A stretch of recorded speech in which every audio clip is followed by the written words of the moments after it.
Alors, ce séminaire web organisé par Tessie a pour thème la numérisation fidèle, la copie numérique fiable, l'archivage électronique à valeur probatoire.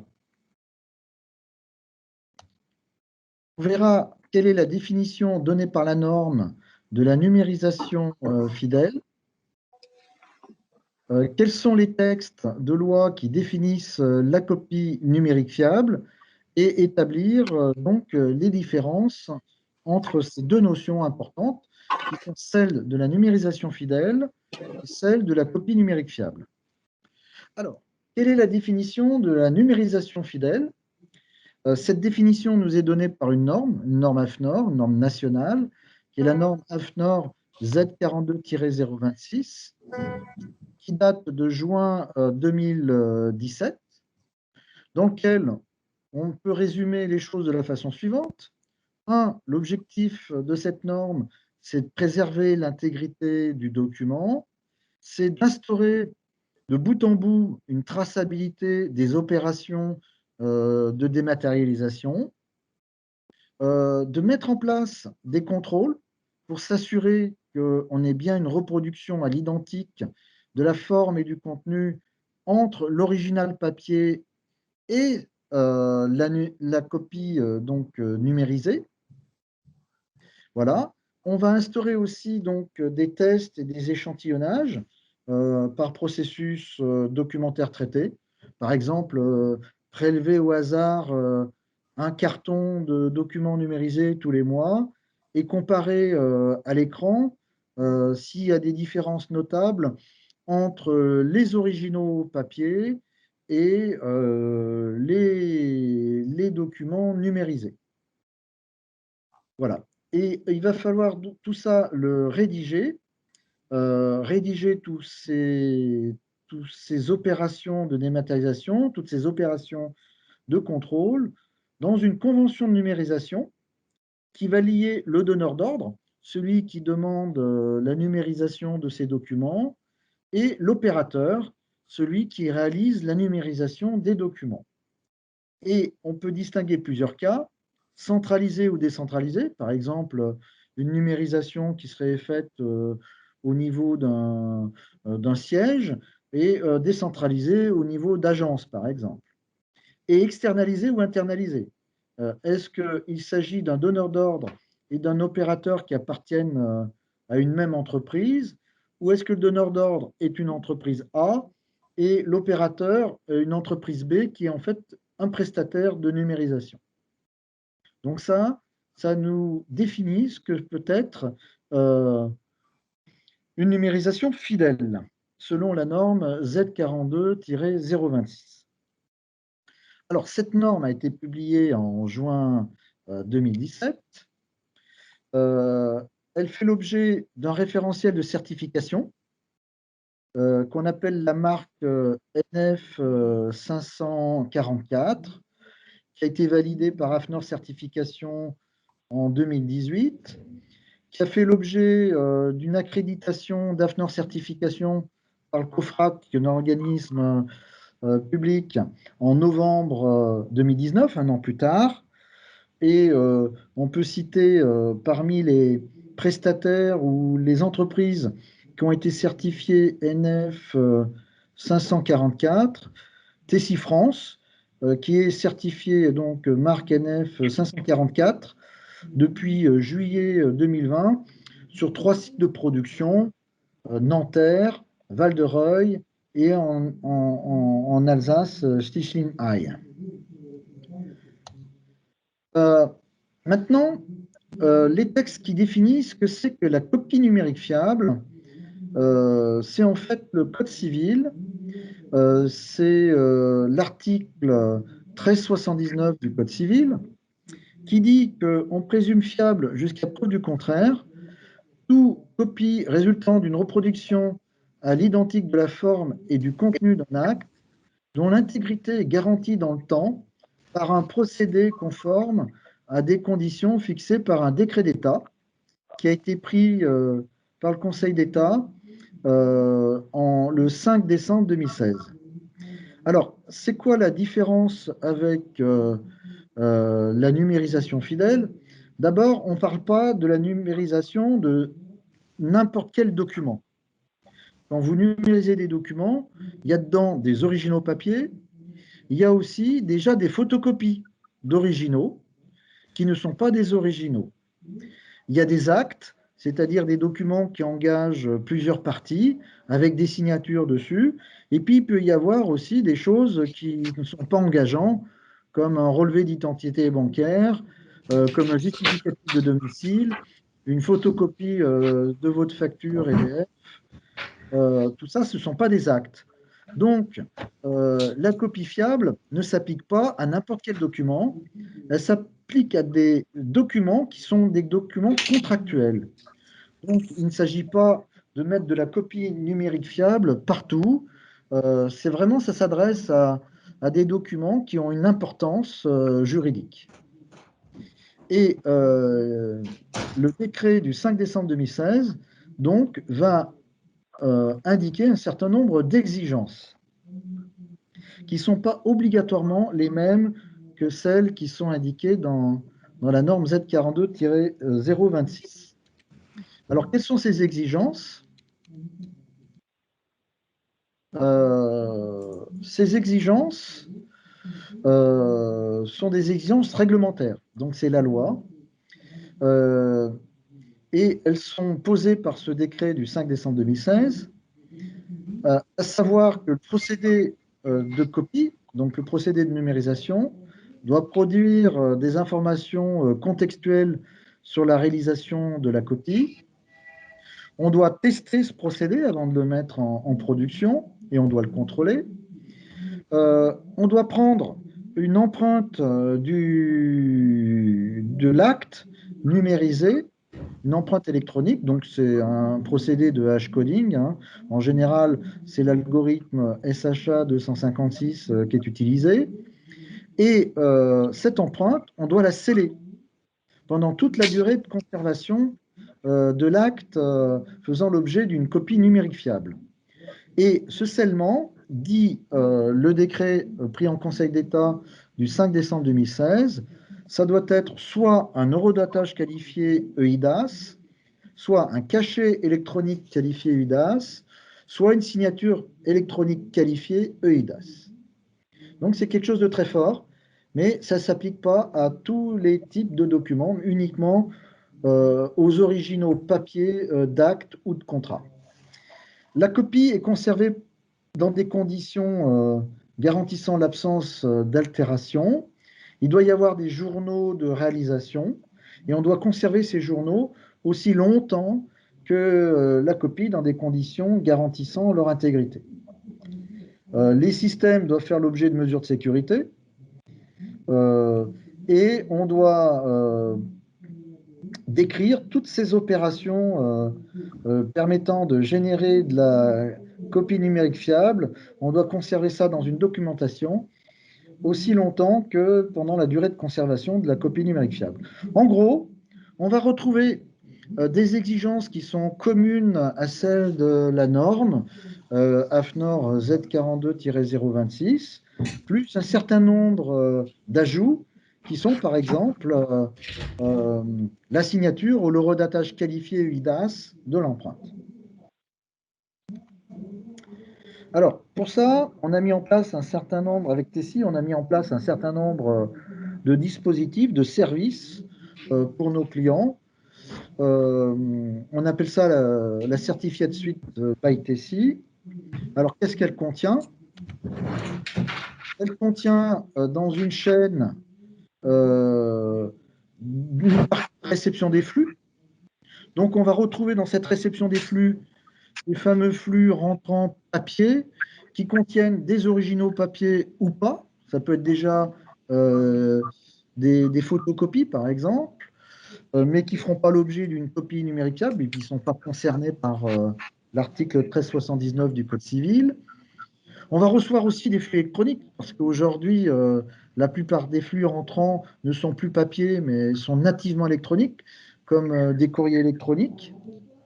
On peut recevoir aussi comme flux des flux issus de systèmes d'éditique ou d'application métier. Donc toujours, voilà. Alors nous, ce qu'on va faire, c'est qu'on va prendre une empreinte, que ce soit des documents numérisés ou que ce soit des documents nativement numériques. Ça va permettre de garantir l'intégrité de ces documents sur toute la durée de conservation. Voilà. Souvent, on a besoin d'extraire des index pour pouvoir classer ça dans un système d'archivage électronique et de pouvoir retrouver plus facilement les archives numériques. On va générer des index par des dispositifs de reconnaissance automatique de documents pour typer les documents, des dispositifs de lecture automatique de documents pour aller extraire les index directement dans les documents. Voilà. Alors, cette première chaîne, 1, 2, 3, la réception des flux, la capture des flux multicanal, le traitement des flux multicanal. Si on dit que c'est restreint à des documents papier que l'on va numériser, et ça ne concerne pas du tout les documents nativement électroniques, eh bien, tout ça, ça peut faire l'objet d'une chaîne de numérisation fidèle répondant à la norme NF Z42-026 et faisant l'objet de cette fameuse marque NF 544. Donc ça, cette première partie de la chaîne, si on la restreint uniquement aux documents papier, peut faire l'objet d'une certification NF 544. Ensuite, on va archiver ces documents dans ce qu'on appelle un système d'archivage électronique. Donc, voilà. Qu'est-ce que va faire le système d'archivage électronique? Il va commencer par vérifier l'empreinte qui provient du système de dématérialisation. Il va prendre un eurodatage de cette empreinte, eurodatage EIDAS, s'il s'agit de la dématérialisation d'une copie numérique fiable d'un acte ou d'un contrat. Versement dans le système d'archivage électronique à valeur probatoire, on va gérer les accès, on va gérer toute la preuve, et y compris toute la traçabilité des événements pendant la phase de dématérialisation. On va gérer le cycle de vie, ce qu'on appelle la durée d'utilité administrative. On va aussi donc conserver l'ensemble de ces traces dans des journaux. Puis, on va s'appuyer sur des data centers pour opérer le système d'archivage électronique à valeur probatoire. Et ces data centers sont eux-mêmes porteurs de certifications, comme la certification ISO 27001 pour le management de la sécurité, ISO 9001 pour le management de la qualité. Il peut y avoir d'autres certifications s'il s'agit de données de santé, qu'on appelle la certification HDS, hébergement de données de santé. Et puis, si c'est des archives numériques publiques, courantes et intermédiaires, ça peut aussi faire l'objet d'un agrément auprès du SIAF, le service interministériel des archives de France. Cette architecture donc, doit être à minima dupliquée sur 2 sites, voire même 3 sites pour certaines offres, comme TC Data Content. Sur une infrastructure de réseau redondée, avec de la haute disponibilité, et voire même, si on a 3 sites, de la disponibilité continue, avec des plans de continuité d'activité, une supervision, 24 heures sur 24 et 7 jours sur 7. Et donc, l'étape 4 et l'étape 5 font l'objet d'une normalisation, d'une norme qu'on appelle la norme Z42-013, et d'une certification qui est la certification NF 461. On va rentrer maintenant plus dans le détail de cette certification NF 461 et de cette fameuse norme Z42-013. Alors, on a vu que pour faire de la numérisation fidèle, il fallait respecter la norme Z42-026 qui date de 2017. Ce qu'on a fait pour 3 sites de production, c'est qu'on a fait un audit de certification NF 544 qu'on a obtenu en juillet 2020. Pour la partie respect des normes, jusqu'à présent, on travaillait avec une norme qui était la norme Z42-013 de 2009, mais depuis 2020, donc octobre 2020, il y a une nouvelle norme qui est désormais en vigueur, c'est la norme Z42-013 d'octobre 2020. Voilà. Il faut que effectivement le système d'archivage électronique ait une traçabilité exhaustive des documents pris en charge. Il faut s'assurer de la qualité des images, avoir aussi des formats pérennes dans le temps, comme le PDF ou le PDF/A, sachant qu'on a le droit à des formats pérennes dans le temps, autres que le PDF ou le PDF/A. L'archivage électronique à valeur probatoire, donc jusqu'à présent, il fallait respecter la norme Z42-013 2009. Depuis octobre 2020, il y a une nouvelle version de la norme qui est la Z42-013 de 2020. Donc, eurodatage, prise d'empreinte des documents, eurodatage de ces empreintes. On acquitte le système versant. On va sceller le dépôt dans une attestation de dépôt avec des informations qui caractérisent la nature du dépôt. On va assurer la traçabilité des événements du système, la traçabilité des opérations des différents dépôts, consultations, suppressions et restitutions. On va chaîner les journaux pour rendre les journaux infalsifiables et on va assurer des contrôles permanents d'intégrité. Alors, c'est quoi un contrôle permanent d'intégrité? C'est qu'à certains moments ou de façon récurrente, on va recalculer l'empreinte de l'ensemble des archives et on va comparer avec l'empreinte à l'origine du dépôt. Et normalement, on doit avoir rigoureusement les mêmes empreintes. Si l'empreinte a bougé, c'est que le document a été altéré. Pour ce qui concerne l'hébergement, le nôtre fait l'objet de différentes certifications. Une classification Uptime Institute Tier 3 pour la disponibilité à 99,98%. Une certification ISO 27001 pour la partie management de la sécurité. Une certification HDS pour l'hébergement de données de santé. Il y a un cryptage, enfin un chiffrement plutôt, et un déchiffrement des données au moment du stockage. C'est réalisé avec des clés de chiffrement et ces clés sont protégées dans ce qu'on appelle un hardware storage module qui lui-même est certifié EL4+, par l'Agence nationale de la sécurité des systèmes d'information, c'est la NSSI.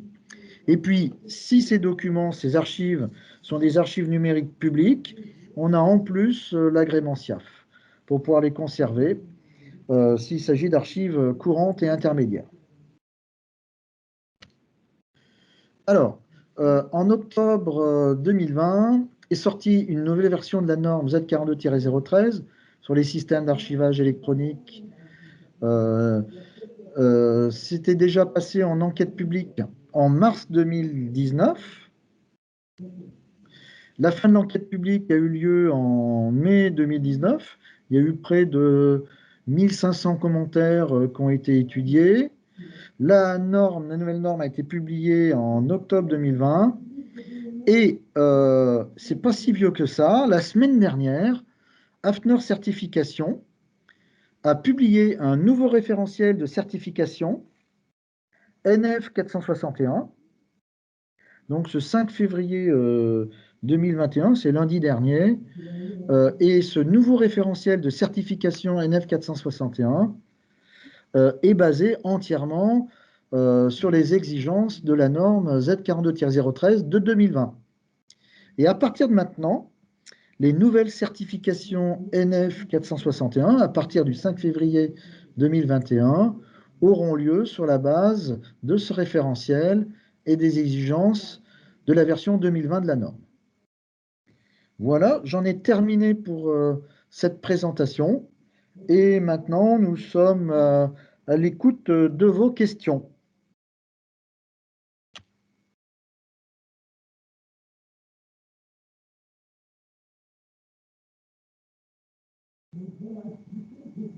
Cyril, y a-t-il des questions?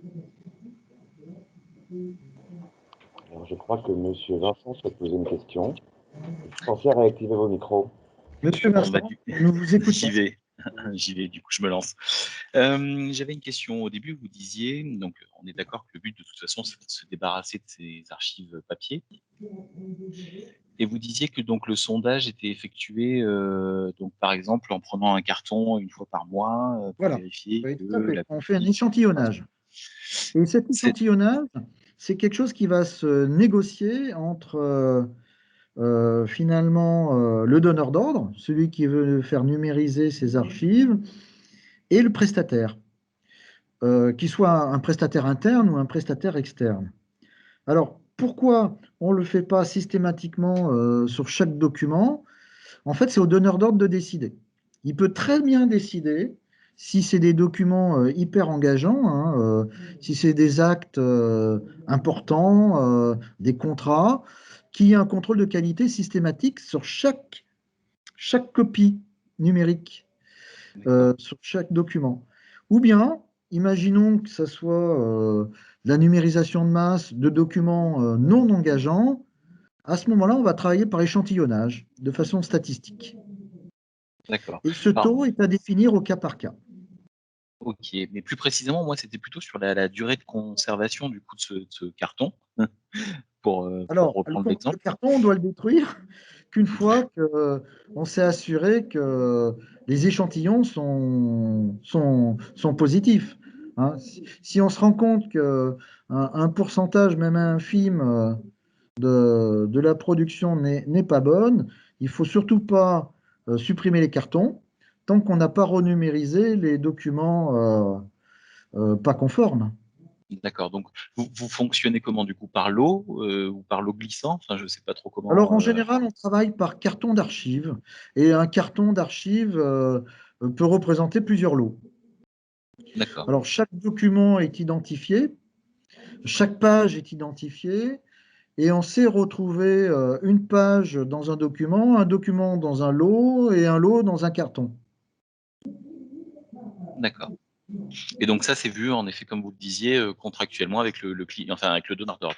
Voilà, entre le donneur d'ordre et l'opérateur. Ok. Alors bien sûr, si on fait du 100%, ça a un coût qui est différent que si on fait du... En général, on prend 5%.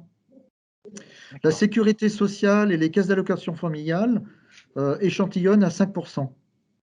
Hein, quand vous envoyez vos papiers à la sécurité sociale ou aux caisses d'allocation familiale, ils font 5% de contrôle en général. Ok, merci. Et ils détruisent. Et si la production est déclarée positive sur 5%, ils détruisent 100%. Ok. Mais il y a d'autres métiers. Hein, si ça se fait dans un cabinet d'avocat ou si ça se fait chez un notaire, ça va être du 100%. D'accord. Vous avez des recommandations, enfin, en gros, quand vous discutez avec le client, Oui, oui. bon, je suppose qu'il y a un On regarde, accompagnement. oui, oui, un accompagnement. On regarde le cas d'usage, on regarde le métier, et en fonction du métier, on établit ensemble ce taux d'échantillonnage et on le fait figurer dans la convention de numérisation. Ok, merci beaucoup.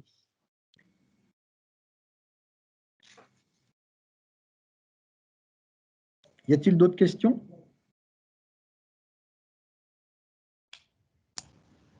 Je vois qu'il y a deux, trois autres questions. Qui commence? Oui, Oui, pardon. Est-ce que sur l'acquisition des pièces, hein, est-ce que il est envisageable de les récupérer depuis un SI externe d'un autre organisme, par exemple des tribunaux de l'ordre judiciaire?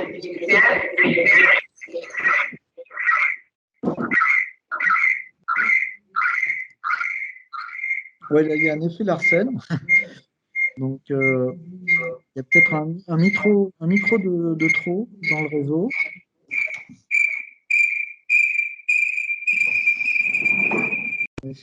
Voilà, ça y est, ça va mieux.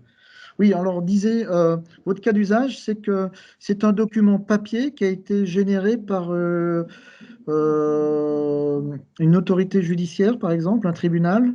Voilà, qui est adressé par leur système, alors je ne sais plus comment il s'appelle, mais leur système d'envoi aux organismes de notification, là. Et est-ce que donc nous, quand quand on récupère le jugement, est-ce que ça peut se faire directement par votre intermédiaire, ou est-ce qu'il Alors, faut d'abord qu'on récupère le document pour que vous puissiez l'archiver? euh, en fait, il y a ce qu'on appelle les copies exécutoires, hein, qui sont fournies par les tribunaux. Ceux-là, ils ne rentrent pas dans le cadre de l'article 1379 du Code civil. C'est-à-dire que ces copies exécutoires, pour que l'ordre soit exécuté par un huissier de justice, par exemple, il faut absolument pas le détruire. Il faut garder l'original papier. Et donc, ça ne rentre pas dans le cadre de la copie numérique fiable. On n'a pas le droit de le supprimer, l'original papier, dans ce cas-là. Oui, c'est bien ça que recouvre ma question. Merci. Voilà, les copies exécutoires, il ne faut surtout pas les supprimer. Seul un huissier de justice peut en disposer et il a besoin de l'original papier. Donc ça ne peut pas rentrer dans le système qu'on vient de décrire.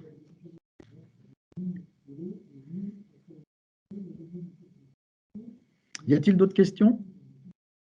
Oui, Sabine Salmon, j'en ai une. Oui. Excusez-moi, j'ai eu du mal à me connecter, donc du coup, je ne sais pas si vous aviez pas déjà répondu à ces questions. On ne sait jamais, dites toujours.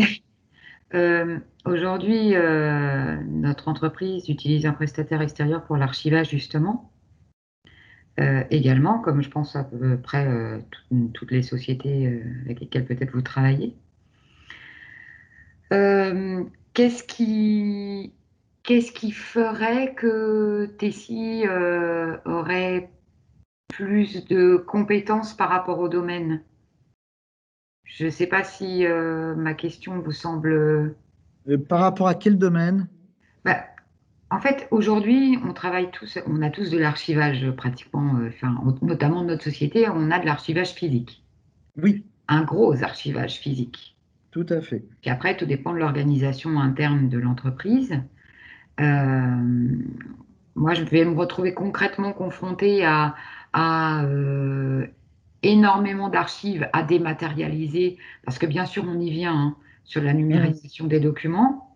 Donc là, tout ce que vous aviez présenté, effectivement, avec le flux papier, mais pas que, les autres flux, Le flux ça, d'archives c'est électroniques, notamment, très, oui, tout à fait. très intéressant. Par contre, moi, ma question, c'est est-ce que, par exemple, pour le faire plus justement, est-ce que, par exemple, vous vous mettriez en relation avec notre prestataire et comment est-ce que vous prendriez en charge euh, l'antériorité? Alors, l'antériorité ou pas, il faut qu'il y ait une convention de numérisation. Et dans cette convention de numérisation, on va expliquer ce qu'on peut faire et ce qu'on ne doit pas faire. Voilà. Et du coup, peut-être qu'il y aura des décisions de suppression ou de non-suppression en fonction de la typologie des documents. Donc, il y aura un tri à faire dans les archives papier pour définir celles qui peuvent faire l'objet d'une numérisation fidèle, celles qui devront faire l'objet d'une copie numérique fiable et celles qui feront l'objet d'une conservation papier de toute façon. D'accord. Voilà. Et ça, il faudra faire du tri avant de se lancer soit dans un processus de numérisation fidèle, soit dans un processus de copie numérique fiable. Il faudra faire le tri en faisant 3 tas. Un tas numérisation fidèle suffisante, un tas numérisation copie numérique fiable et un tas à ne pas supprimer et à conserver papier. D'accord.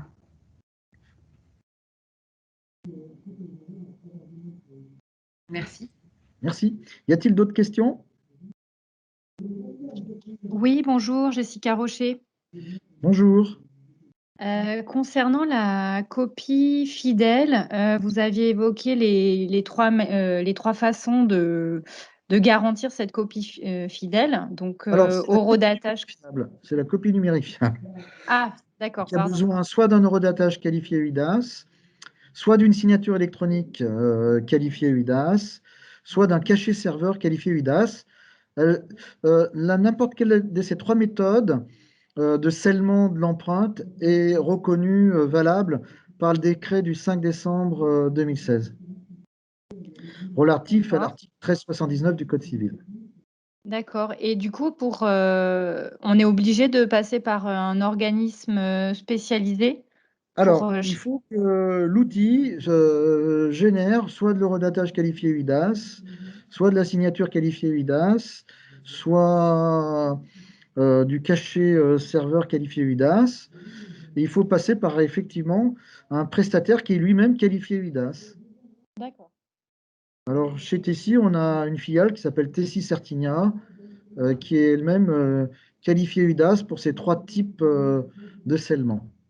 Alors attention, il y en a besoin uniquement pour les actes. Hein. Les actes et faisant l'objet d'une numérisation à partir d'un original papier. D'accord.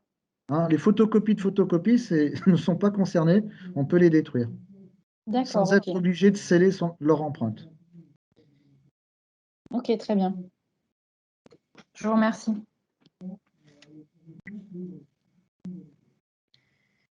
Y a-t-il d'autres questions? Oui, bonjour, Céline Le Gall. Peut-être que ma question est un peu bête, parce que j'ai peut-être pas bien compris votre présentation. Mais concernant les flux électroniques, quand on vous envoie des flux électroniques, est-ce qu'ils peuvent rentrer dans la certification, enfin la certification de Alors, fiabilité? ils ne sont pas concernés par la certification NF 544 puisque ils n'ont pas fait l'objet de numérisation. Donc déjà, on ne parle pas de la norme Z42-026 pour des originaux électroniques et on ne Oui, parle pas de certification NF 544 pour des originaux électroniques.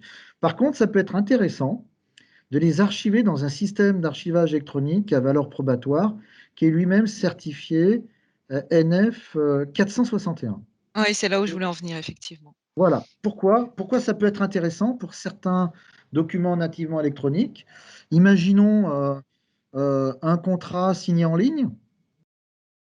Oui. Il est nativement électronique. Mm. Et comme la signature n'est pas une signature.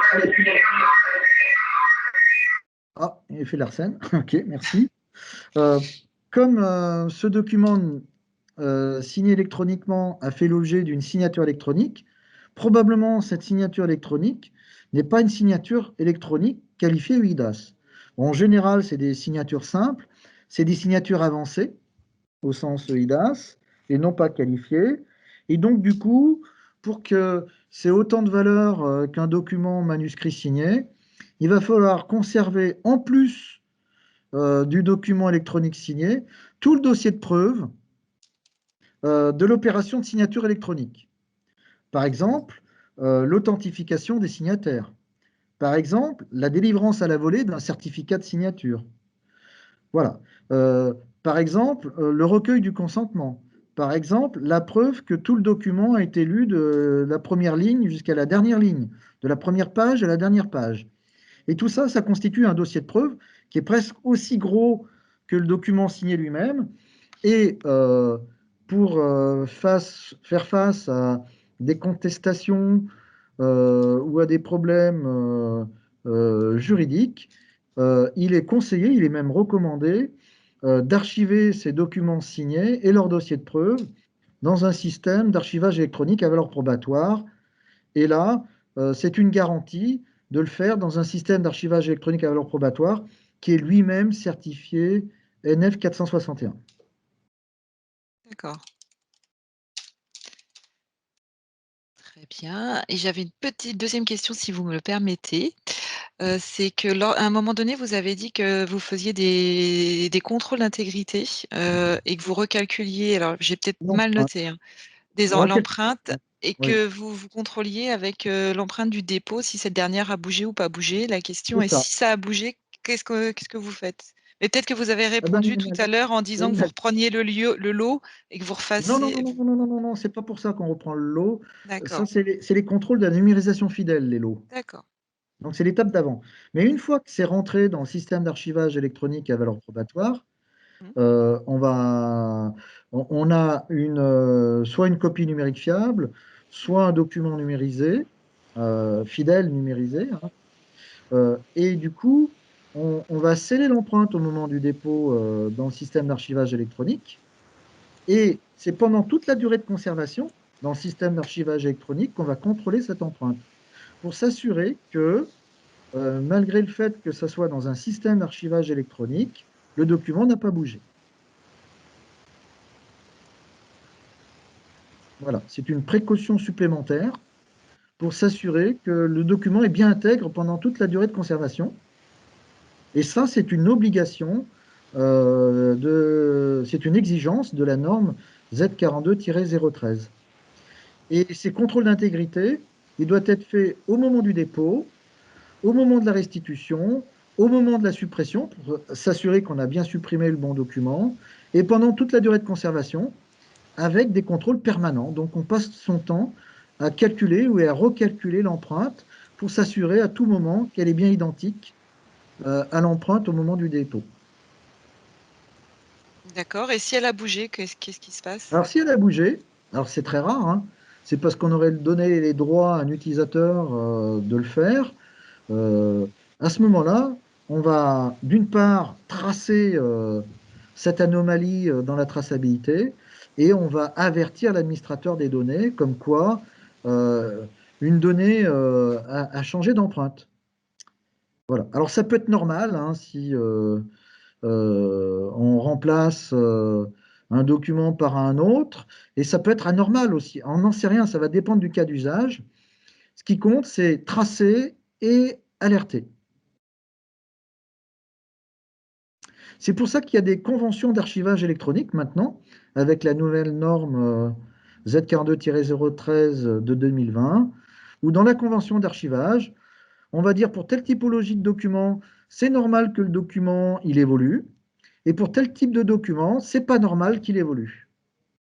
Et dans la mesure où c'est pas normal qu'il évolue, l'empreinte ne doit pas bouger. D'accord. Et donc, on est capable de restaurer ou de revenir à une version originale? Alors, tout ça Je est me décrit permets dans la d'intervenir. convention d'archivage. D'accord. Ok. Donc, ça va dépendre un peu du cas d'usage métier. Dans l'absolu, c'est de l'archivage. Alors, il y a trois niveaux d'archivage, hein. Il y a trois périodes dans l'archivage. Il y a les archives courantes qui ont le droit d'évoluer. Pourquoi? Parce qu'on est dans un workflow, dans un processus métier. Il y a les archives intermédiaires, où là, normalement, ça ne bouge plus, parce que c'est pour des contrôles, des audits, pour des raisons réglementaires. Et puis, il y a la troisième phase, c'est l'archivage définitif. Donc, un document peut vivre sa vie tant qu'il s'agit d'une archive courante. Il est complètement figé lorsqu'il s'agit d'une archive intermédiaire, et encore plus que figé, et encore plus que protégé s'il s'agit d'une archive définitive ou historique. Voilà, c'est pour ça que ces conventions de numérisation, ces conventions d'archivage se font métier par métier et type de document par type de document.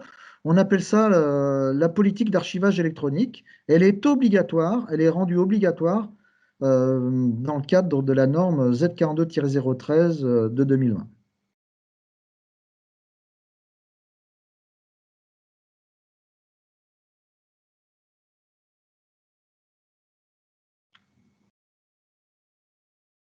D'autres questions?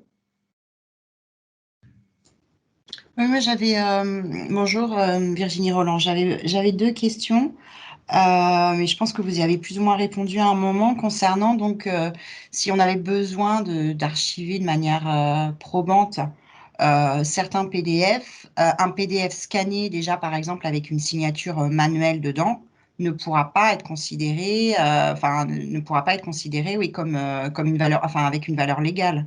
On est d'accord? Alors, ça dépend. Ah, Ça va dépendre du cas d'usage. Imaginons que ce soit une demande d'allocation. Par exemple, vous écrivez à votre caisse d'allocation familiale, je voudrais avoir telle aide. Vous allez signer un CERFA. C'est peut-être sur des petits montants. Et du coup, la caisse d'allocation familiale peut décider comme c'est pas engageant, c'est pas contractuel c'est une demande en fait, pour lequel on n'a pas statué si on disait OK ou KO, hein. Donc tant que c'est une demande, même si c'est un document signé, dans ce cas-là, on peut très bien le numériser, l'archiver dans le SAE à valeur probatoire et le supprimer. Par contre, si c'est un contrat de oui, crédit immobilier, avec la signature du banquier, la signature du client, la signature de la caution, la signature du co-emprunteur, alors là, si c'est signé papier, on a tout intérêt à le garder papier. ok, d'accord. Parce que c'est des gros montants, les prêts immobiliers. Si c'est un petit crédit à la consommation, peut-être que la banque, dans sa politique d'archivage électronique, dira bah, c'est du crédit à la consommation, s'engage pour quelques milliers d'euros. On va pas, il n'y a pas de raison à ce qu'on soit obligé de garder l'original papier. Donc tout ça, c'est du cas par cas, en fonction du métier et en fonction du processus et en fonction finalement des impacts que ça pourrait avoir de ne pas pouvoir produire l'original papier. Ok, bon, sachant que là, moi, je parle vraiment dans un contexte professionnel et sur des documents, on va dire plutôt juridiques, des contrats, par exemple, qui nous lient avec soit des particuliers ou des professionnels d'ailleurs. Oui. Voilà. Et je me posais la question, effectivement, si on avait certains documents, certains contrats signés papier, enfin, ouais, signés papier, avec des signatures manuscrites, il n'y a aucun intérêt dans ces cas-là, donc du coup, à les basculer en archivage à valeur probante, quoi. Parce qu'il n'y aura pas de Ça valeur légale là-dessus, quoi. Ça dépend. L'article 1379 du Code civil reconnaît même valeur probante à condition que ça soit une copie numérique fiable. Mmh. Mmh. Donc, c'est typiquement le type de document qui rentrait dans le cadre de cet article 1379 du Code civil. D'accord. Ça serait une copie numérique fiable et qui nécessiterait effectivement le scellement de l'empreinte par un procédé qualifié UIDAS. D'accord. Et une fois que ces documents sont archivés chez vous, et si on a besoin de récupérer certains documents, justement, dans ces cas-là, sauf que, parce que vous parliez à un moment, effectivement, au niveau de l'archivage, enfin, d'archives courantes, on va dire, etc. Sauf que c'est des documents, on ne sait pas forcément si on va en avoir besoin tous les jours. Maintenant, ma question, c'est si, par exemple, voilà, j'ai besoin d'en récupérer certains, c'est quoi le délai de délivrabilité par rapport à ça? C'est un accès tout simple qu'on a via un mode web et à ce moment-là, on peut aller uploader n'importe quel document. Oui, Comment ça se passe à ce niveau? Oui, c'est ça. voilà. D'accord. Donc, à tout moment, vous disposez d'une interface web, 24 heures sur 24, 7 jours sur 7, pour pouvoir télécharger vos archives numériques. Et quand on Les télécharge, consulter et les télécharger. voilà. Et si j'ai besoin donc de le télécharger, dans ces cas-là, ça se téléchargerait également avec toutes les preuves derrière de certification ou ce serait juste le document original, enfin Non, le document initial? non, non, vous avez aussi la possibilité de télécharger le dossier de preuve. D'accord. Ok. Voilà. Alors, et puis, il y a une contrainte forte, hein, une exigence forte de la norme Z42-013, c'est la réversibilité. Il y a tout un chapitre sur la réversibilité, c'est-à-dire que le prestataire se doit de pouvoir restituer tout ou partie des documents qui appartiennent aux déposants. D'accord. Et là, ça peut se faire soit par transfert de fichiers, ça peut se faire aussi en déposant les documents sur un disque chiffré. D'accord. Alors, dans la convention de numérisation, excusez-moi, plutôt dans la convention d'archivage électronique, il faut préciser les modalités de cette restitution. C'est le cas de la consultation et du téléchargement, et les modalités de la réversibilité lorsque, en fin de contrat, on se doit de restituer l'ensemble des documents, de leurs métadonnées et leur dossier de preuve. Ok. Ok. Merci. Merci. Une autre question? À nouveau, Benoît Vincent, je voulais rebondir là sur la question qui a été précédemment posée à propos des documents PDF qui auraient été signés manuellement et numérisés. Donc on est bien d'accord que ça ne peut pas devenir une copie numérique fiable. Alors, est-ce que ce sont des actes entre deux parties? Oui, parce que ça serait des bulletins d'adhésion, par exemple. Bulletin d'adhésion, il n'y a que le demandeur qui signe. Il n'y a que le demandeur. Mais quelque part, le fournisseur s'engage aussi. Ben non, parce que c'est une demande d'adhésion. Et l'adhésion est prononcée une fois que le dossier est étudié. Donc vous faites une demande d'adhésion, vous fournissez des justificatifs, en général un justificatif d'identité, en général un justificatif de salaire, en général un justificatif de domicile, et c'est qu'après l'étude de ces pièces, de ces justificatifs, que votre compagnie d'assurance ou votre mutuelle ou que sais-je, votre banque accepte ou pas votre demande d'adhésion. D'accord. Et à ce moment-là, il va vous envoyer un contrat. Et ce contrat, lui, par contre, va être co-signé. C'est celui-là qui constitue un acte. Alors que la demande d'adhésion n'est pas un acte. D'accord. Ok. Et l'article 1379 ne concerne que les actes. D'accord. Donc si on pousse un peu plus loin, donc cet acte qui aurait été un acte papier signé, Voilà. numérisé en PDF. Votre contrat d'adhésion, on appelle ça, c'est pas la demande d'adhésion, c'est le contrat d'adhésion. Il a été signé, alors papier, ça m'étonnerait. En général, maintenant, tout se fait électroniquement, hein. Si vous faites des demandes de contrats en ligne, des adhésions en ligne, vous allez recevoir un contrat PDF et vous allez le signer électroniquement et la banque ou l'assureur va le signer électroniquement lui aussi. Donc alors maintenant, ça peut arriver qu'il vous envoie un contrat qu'il a signé lui, vous devez le signer et vous le retournez. Après, à lui de prendre la décision ou non de conserver l'original papier. S'il ne conserve pas l'original papier, il doit absolument respecter les exigences du décret du 5 décembre 2016 relatif à l'article 1379 du Code civil. Pourquoi? Parce qu'il s'agit d'un acte. Et pour que ces mêmes forces probantes que l'original papier, il doit respecter l'ensemble des exigences du Conseil d'État du 5 décembre 2016.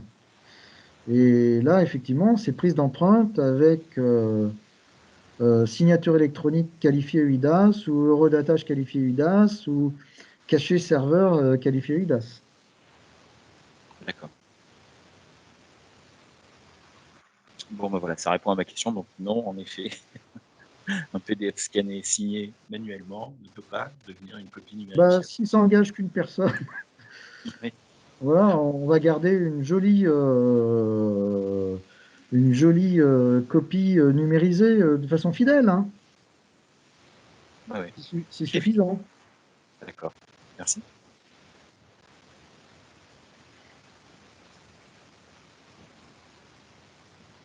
De toute façon, il vous faut vous faire épauler par des juristes, hein. Quand vous rédigez une convention de numérisation ou une convention d'archivage électronique, nous, notre partie en tant que prestataire, on les fait valider par notre service juridique, mais nos clients font aussi valider tout ça par leur propre service juridique. Je suis occupé.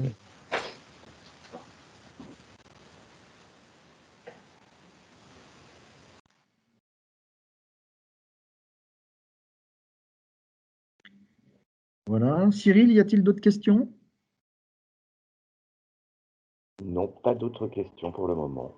Bon, ben, s'il n'y a pas d'autres questions, je vous remercie de votre participation et n'hésitez pas à renouer contact avec Tessie. Cyril, tu as quelque chose à rajouter? J'ai juste à rajouter que je vous ferai tous parvenir la présentation par mail afin que vous ayez tous le support à disposition. Merci. Au revoir Merci et bonne beaucoup. journée. Merci, journée. au revoir. Merci, Merci, au revoir. Merci, au revoir. Merci, au revoir.